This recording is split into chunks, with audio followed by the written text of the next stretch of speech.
అందుకే శ్రీకాళహస్తిలో ఎప్పుడైనా ఒక విశేషం జరిగితే దేవతలందరూ వస్తారు. నేను మీతో ఒక మాట చెప్పాలి అంటే, ఎక్కడైనా గిరి ప్రదక్షిణం చేశారనుకోండి, గిరి ప్రదక్షిణం చేస్తే దాన్ని గిరి ప్రదక్షిణ క్షేత్రం అని పిలుస్తారు. ఎందుకంటే కొండ స్థూల శివుడు అని గుర్తు.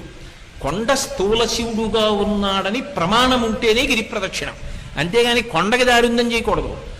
ఆ కొండ స్థూల శివుడని ప్రమాణం ఉన్నదా ఎక్కడైనా పురాణంలో? ఈ కొండంతా శివుడే అని చెప్పవచ్చా? చెయ్యొచ్చు. అరుణాచలం స్థూల శివుడు, గిరి ప్రదక్షిణం ఉంది. శ్రీకాళహస్తి స్థూల శివుడు, గిరి ప్రదక్షిణం చెయ్యొచ్చు.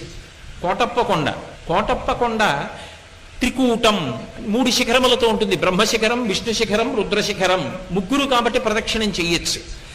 ఓ కొండ మీద ఈశ్వరుడు ఉన్నాడని ప్రదక్షిణం కొండకి చేయడానికి అన్ని వేళల శాస్త్రం అంగీకరించదు. కొన్ని చోట్ల గిరి ప్రదక్షిణాలు ఉంటాయి.